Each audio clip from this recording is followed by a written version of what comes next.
Hello. Hello, copycat, man. I don't believe this. So many people. So many flashing lights. Stop it! He has the Patrick Stewart filter on his microphone today. What's wrong with this thing, man? Hello. I have no emotion.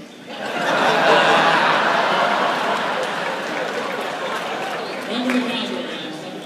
Thank you. Thank you very much. I mean, you guys see each other a lot. I know the cast stays in touch. How does it feel, though, to be up on the stage again? Is it surreal, or does it just feel like another day at the office? I have to tell you, it's a little weird for me to be in the same place as the entire cast of Next Generation. And I am not wearing a muscle suit under my clothes, and my hair doesn't feel like a helmet that's a separate part of my body.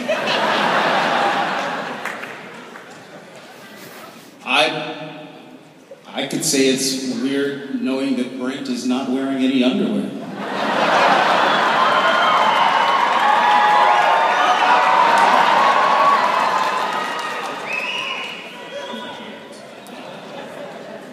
And LeVar, you got your Tim Hortons this morning, I noticed on Twitter? I had my cup of Tim's. It's been a long time. It's been a long time. Long time between the Tims, and God bless Tim. I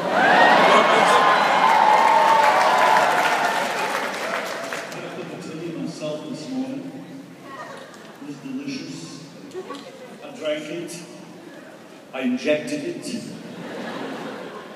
I woke up in bed next to Tim Burton as long as we're playing Canada with the Canadians. Your move, guys. Wheaton wins. Maybe.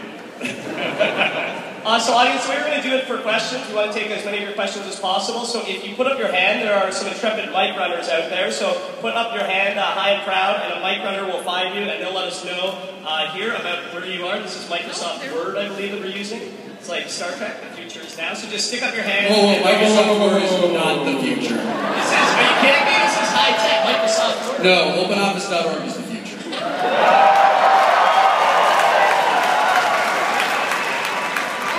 Now I'm playing Pander to the Nerds. A game I will also win. I was going to say, as opposed to what? Let me ask you, may I ask you a question? Please do. Are any of you going to be here tonight?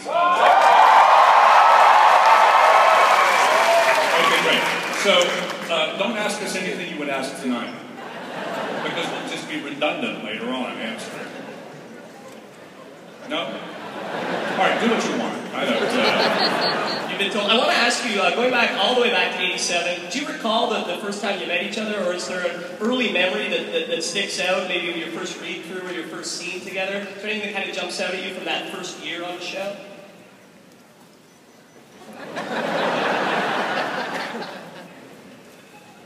When was that?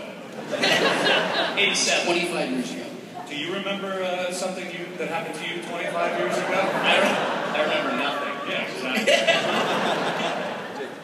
No, nothing jumps out, really. I remember being outside of stage 8 in my schoolroom, and you were going, or stage 9, and you were going in and out of stage 9 because you were doing makeup tests for data.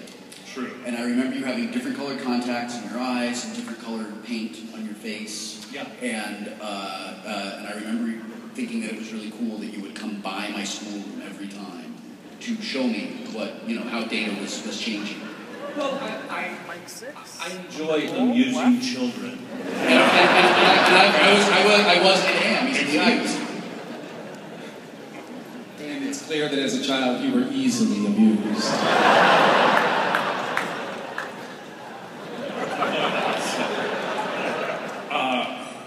I remember meeting Patrick on the lot the very first day I walked on. I didn't know who he was. I didn't know how long the show was going to go. I met Patrick. He says, I'm playing the captain. And I thought, oh, good, we're in this about a month. And that's canceled.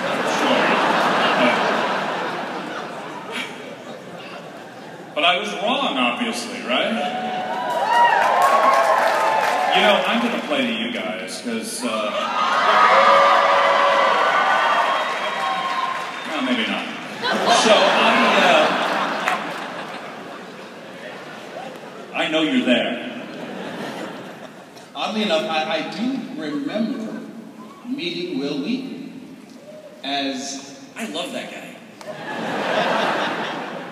You have been in Stand By Me.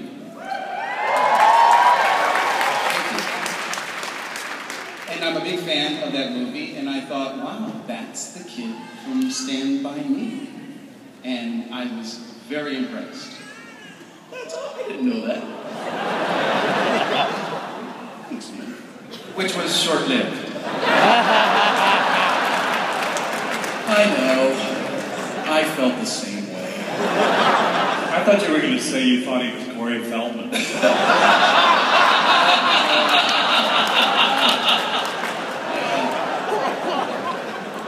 I hardly remember anything about working on Lost Boys, but I know that it's a good movie.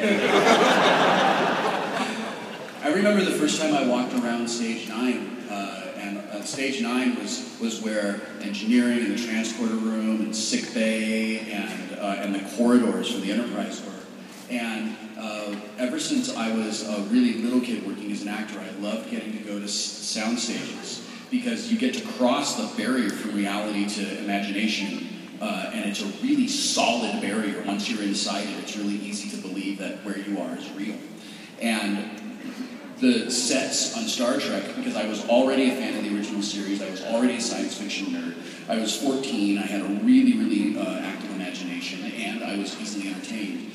Walking around those corridors, just going back and forth, from the transporter room, down the corridor, and turning right to go to engineering, and the lights are on, and the engine is going, and then coming back and going to the left and going to sick bay, and thinking, this is where I work, this is where I get to live. And it was amazing. Like, it was as cool as you think it would be to actually be there. It's so much cooler. Let's go down to the floor. Like number 3, Rosemary.